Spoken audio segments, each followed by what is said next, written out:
I myself graduated from UP 2019, joined the NPA right after my graduation because the recruitment happened within UP grounds. How did it happen? Ang nagre-recruit sa amin is members ng student council.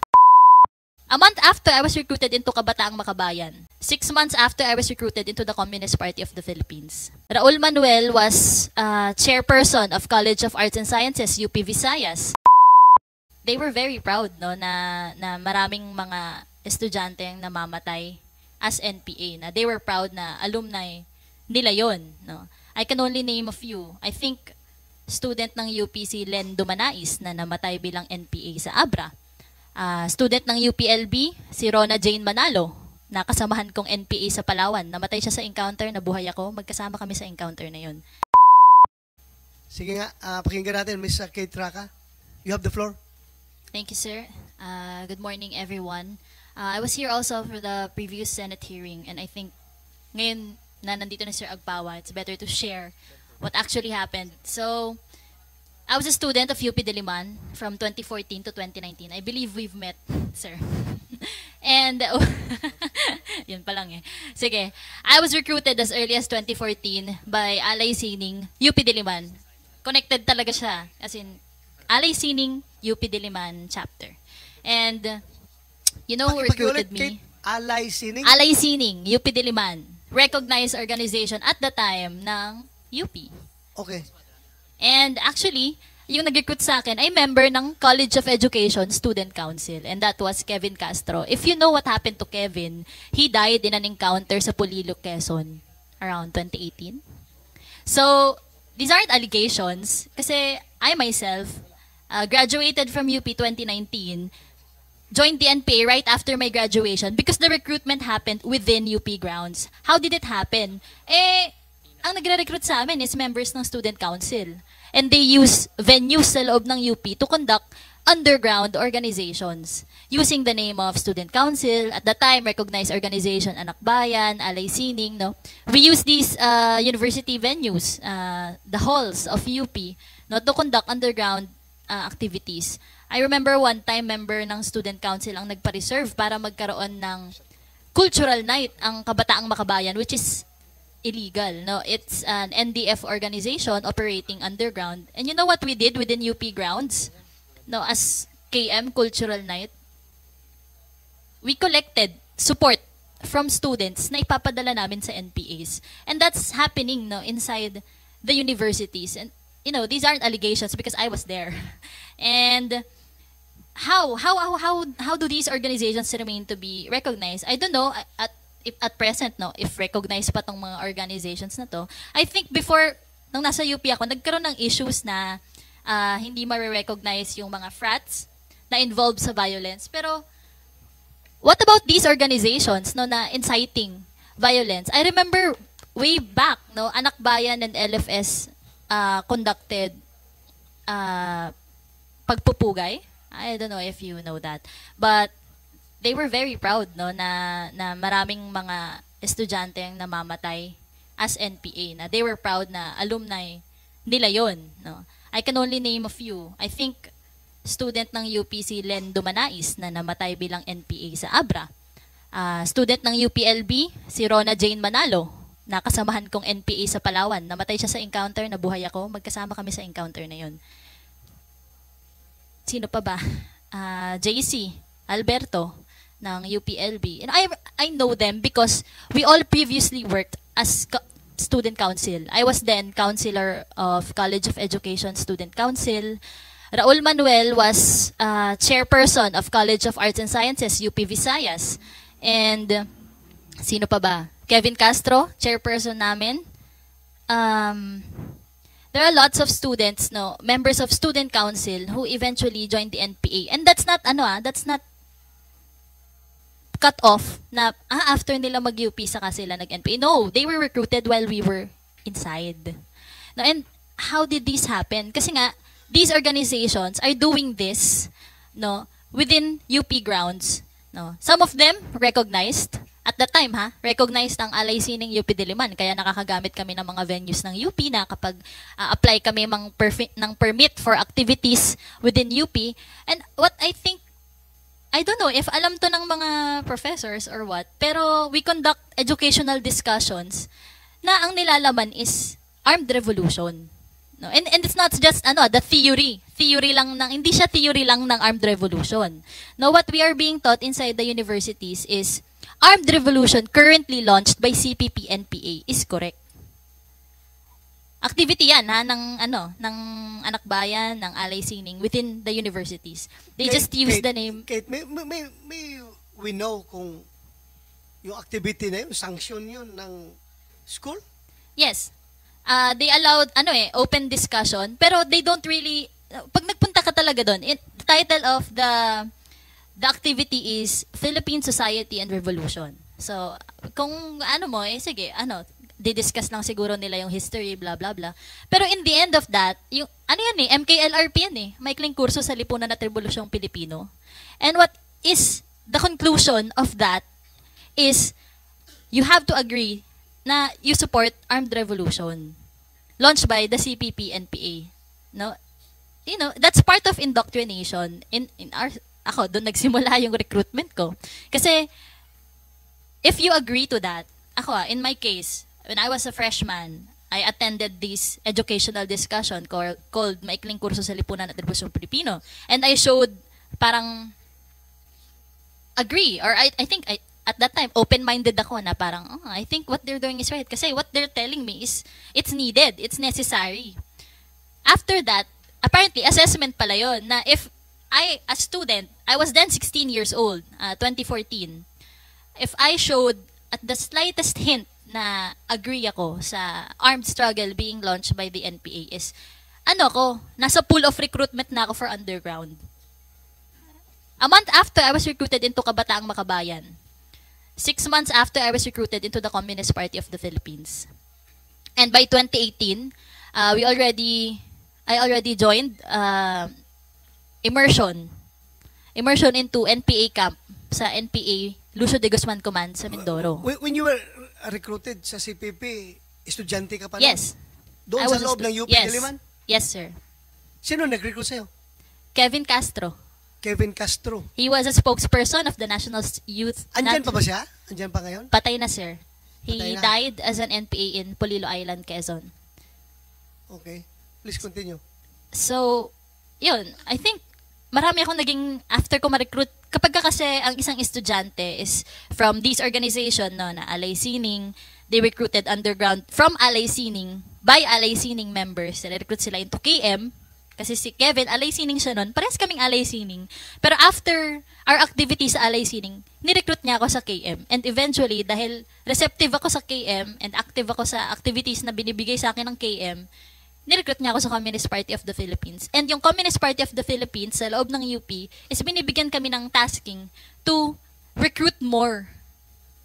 And one of the ways na hindi pinapabayaan ng Communist Party na mabitawan namin is yung Student Council. So, right after, yung second year ko, 2015 to 2016, inutusan ako ng Communist Party of the Philippines to run for Student Council para yung susunod na freshman, ma-recruit ko. So, parang yung ginagawa ni Kevin nung freshman ako is gagawin ko pag second year na ako. So, ganun yung process. No? So, ayun, that is what is currently happening. No? Even with the rigorous na organization recognition process na you have to submit. Na-comply nga yun ng Alay Sining na nagpasa kami ng everything, ng our finances. Ang requirement lang before, I think at least 15 members, magpasa ka ng names plus yung enrollment forms nila, pwede na. And then yung list of activities with pictures. Kasi naging chairperson ako ng Alay Sining UP Diliman. So I complied all these documents na nagpasa ko. Recognized kami. So, if you're recognized, you can request for the use of venues within UP Diliman and everything.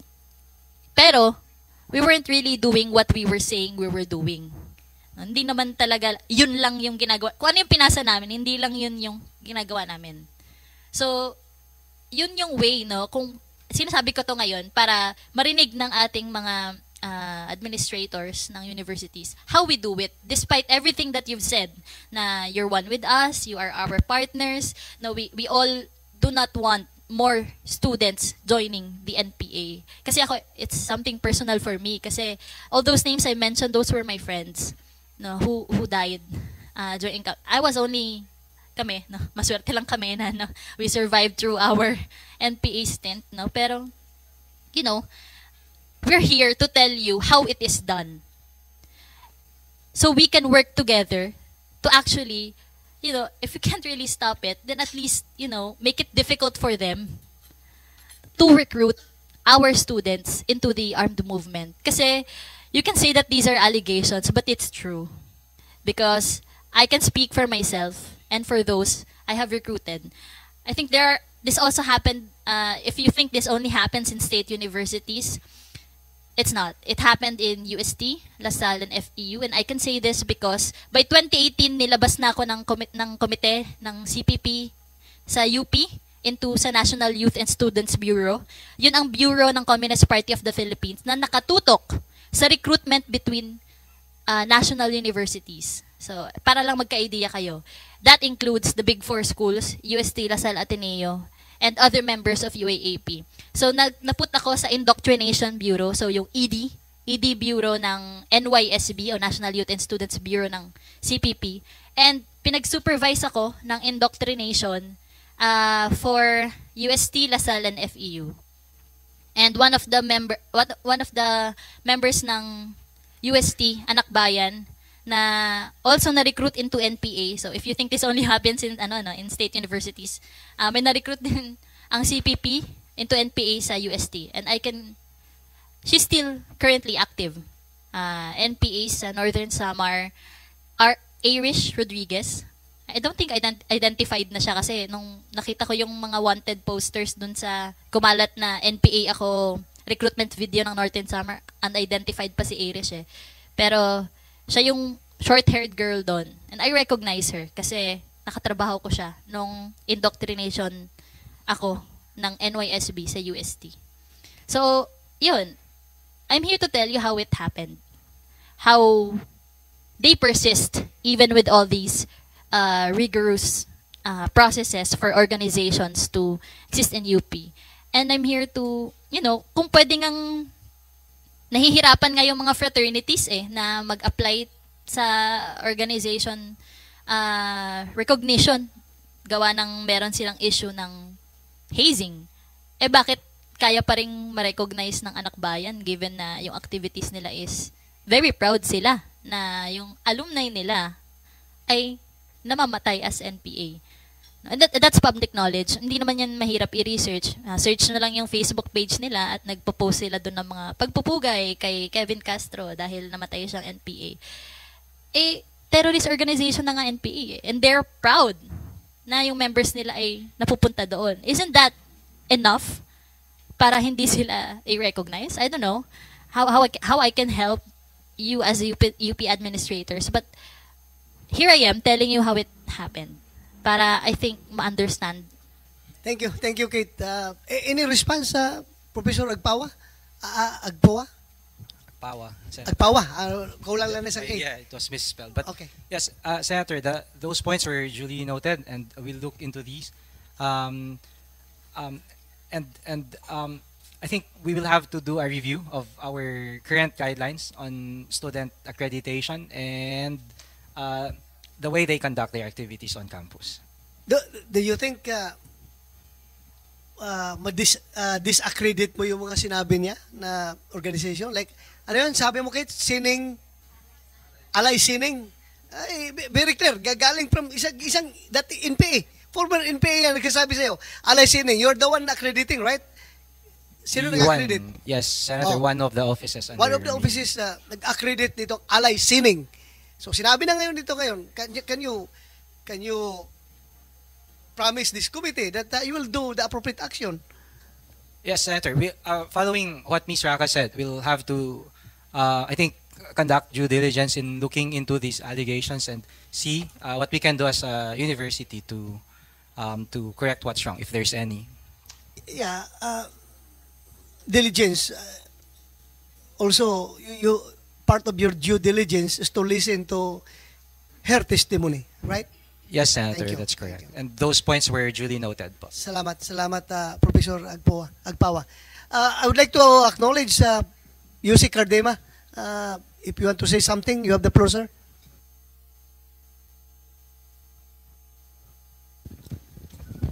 Thank you, sir.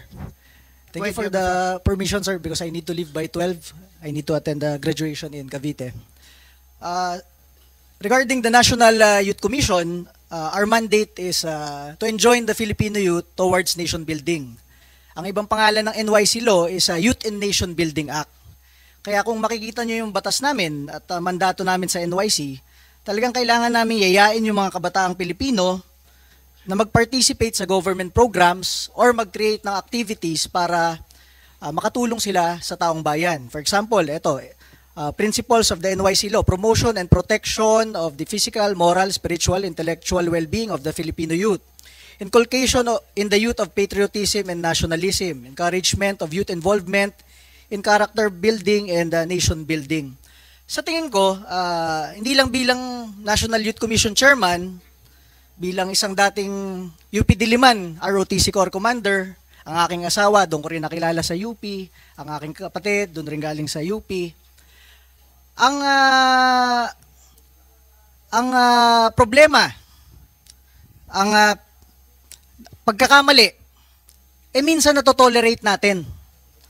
Minsan, pag binabanatan yung mga NPA na napatay na galing UP o PUP, minsan doon sa mga forum natin sa UP, minsan parang lalabas pa, defend UP or something about school spirit.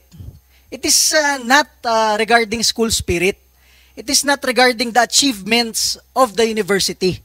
For example, pag kausap ko si Raul Manuel sa Kabataan Party List, sinasabi ko, yung mga advocacies nyo sa Kabataan Pilipino, marami dyan, sinusuportahan ko rin. Marami dyan nakakatulong sa bayan. Pero pag may napapatay kayong miyembro na NPA at hindi kayo nagsasalita, doon nawawalan ng significance yung ibang achievements ninyo dahil sa hindi nyo pagkondena, doon nyo natotolerate yung ibang miyembro nyo mag-NPA. We cannot say na ang dami namin nagawa para sa bansa. Ang dami naming advocacy para sa bansa. Pero pag meron tayong mag-aaral, meron tayong miyembro, meron tayong alumni na napapatay bilang terorista, we cannot cover it up na ang dami namin nagawa sa bansa, kaya yan, isolated case. Siguro pag isa kang school na meron kang napatay na NPA na miyembro, baka isolated case isang miyembro. O sabihin mo na 3. Pero kung 10, 20, 50, 100 alumnus ninyo o miyembro ng inyong organisasyon ay napatay bilang teroristang NPA, merong something na problema na hindi natin tinututukan doon. Ang masabi ko sa inyo, dito sa 6 na taong ko sa National Youth Commission, nakita natin, nagtulong-tulong ang buong gobyerno mula 89 guerrilla fronts, 7 na lang ngayon. Ibig sabihin, effective yung NTF-ELCAC, yung pagtutulungan ng iba't ibang ahensya ng gobyerno. Ngayon, wala ka nang lalaban ng mga balangay, pulutong ng NPA kasi naubos na talaga sila. Marami ring matatandang NPA, sumuko na. So, saan tumututok ang NPA ngayon? Sa pag-recruit sa mga kabataang Pilipino at sa mga estudyante to replenish their ranks. For example, recently, na-convict si Congresswoman Franz Castro ng ACT Teachers Party List na nagdadala ng kabataan sa NPA area.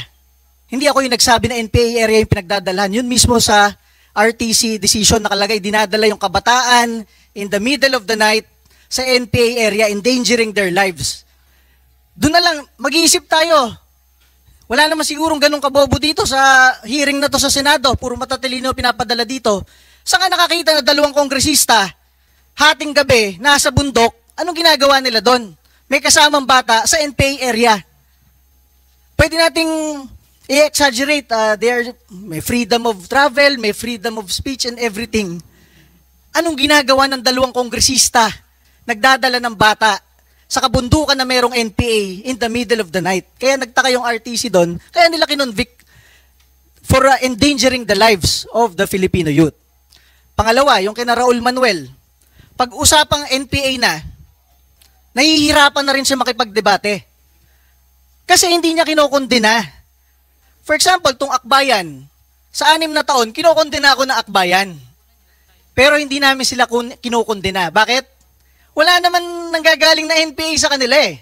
It is a political stand. Baka kaalyado sila ng previous administrations, they are attacking the appointees of the new administration, okay lang yun. That is part of the government and the government discussions, mga policies ng gobyerno. Walang nag-NPA mula doon sa akbayan eh. Kahit banatan kami ng banatan, kahit pag-resignan kami, okay lang, we understand their stand, their policies, advocacies. Pero yung sa Kabataan Party List, kaya ko sabihin diretso eh, Kabataan Party List eh, meron kayong miyembro na napapatay bilang NPA eh, hindi nyo kinokondina. Kung kinokondina nyo, baka mag-stand kami kasama ninyo sa pagkondina ninyo. Eh hindi nyo kinokondina eh. Diyan nagsisimula yung vagueness ng red tagging at academic freedom eh. 'Di ba? Pag hindi mo kinokondina, it is bordering to toleration. 'Di ba? For example, sa UP Diliman, magja-jogging kami, makita mo, Viva CPP NPA. Wala naman yata napaparusahan na nag-vandalize doon, Viva CPP NPA. But if you do that vandalism, siguro sa UST o sa isang private university, hahanapin ng university kung sino nag-vandalize noon at anong student organization noon. Pero dito sa atin, sa government institutions, we are not finding kung sino mga naggaganon. Yun yung pinaka-minor ha. Vandalism. What more in recruitment? Nandiyan sina Kate, galing UP Diliman mismo. They became NPA members. Hindi natin kaya sabihin na nire-red tag na naman yung UP at PUP. We can just rely on the records of the government. Ilan yung miyembro nyo, alumnus ninyo, estudyante ninyo na napatay as NPA. 'Di ba? Isipin na lang po natin, karamihan naman dito merong anak. Nagpakahirap kayo magluwal ng anak, mag-aruga ng anak, hanggang makapag-aral ng pre-elementary, elementary, high school. Kahit ba anak ninyo, papayagan ninyo ma-recruit, papunta sa NPA sa bundok, hindi nyo na makasama? Baka pag patungkol na sa ating mga anak, magiging aktibo tayo. Pero pag anak ng iba, hindi tayo ganun ka aktibo. Ito sinasabi ko sa gobyerno in the past 6 years. Pinapasweldo tayo lahat bilang opisyal ng gobyerno. Bakit hindi natin tutukan talaga yung recruitment ng NPA na yan? Para matapos-tapos na. I am not saying na tutukan yung pag-demolish dun sa ideology, dun sa ideas nung bata. Kasi ganun rin naman sa akbayan eh. Lumalaban sila minsan sa gobyerno, they are criticizing the government leaders, lagi. But none of their members become NPA fighters and terrorists. Kaya okay lang sila. Sa atin, kung meron tayong mag-aaral, meron tayong estudyante, meron tayong kabataan na napupunta sa bundok, hindi na nga kailangan sabihin na dapat ma-alerto na tayo. Ang tagal-tagal na nung problemang yon. Alam nyo, nare-realize ko kung anong problema dito sa atin sa gobyerno eh. The problem is so big na iniisip natin sa gobyerno, hanggang kailan ba termino ko sa NYC? Hanggang kailan ba termino ko sa UP? Hanggang kailan ba termino ko sa Senado? Hanggang kailan ba termino ko bilang mayor o barangay captain? Naku, yung issue na yan, di makakatulong sa akin yan sa karir ko. Kasi mawalan ka ng boto. Mapaaway ka pa sa school mo. Pero as of now, we are government officials being paid by the Filipino people. Sa tingin ko, sa 115 million Filipinos, hindi siguro bababa sa 100 milyon dyan ang nabibwisit sa NPA. The only reason kung bakit lumalala yung red tagging na yan is because tinotolerate natin yung vagueness ng mga termino, academic freedom. Okay lang pag-aralan lahat ng ideologies at ideas. Okay nga lang pag-aralan yung rebellion eh. Pero when your students, your members, bear arms against the government, against our republic, dapat na magsalita yung universidad. Na yun, hindi namin tinotolerate yun. Hindi yun, pupunta tayo sa Senado, dito lang natin sasabihin yung magagandang gusto marinig ng senador. We contribute to the vagueness of the problem. Kung si Raul Manuel, kinokondena niya yung members na napapatay sa NPA, tapos ang usapan. He is not tolerating. If UP and PUP condemn alumni members who become NPA or students who become NPA, tapos ang problema. But as long as we do not speak against this youth recruitment on a regular day, we tolerate on regular days for it to happen. Siyempre dito, pagharap natin sa senador, gusto natin na makaalis na dito, mabigay sa senador kung anong gusto niya marinig. Ganun rin pag budget hearing. Pero sinasabi ko sa inyo, lahat tayo dito, marami dito, pinapasweldo ng taong bayan at ng gobyerno. At habang nandito tayo, mandato natin ipatupad ang batas na dalhin ang mga kabataang Pilipino towards nation building, create productive activities for the Filipino youth. Ito, last na sir. Dito kasi sa sinasabi natin dito, enjoin the Filipino youth to become nationalistic and patriotic. Who will say kung ano yung sense of patriotism? Kasi naging LFS ako sa UP Los Baños eh.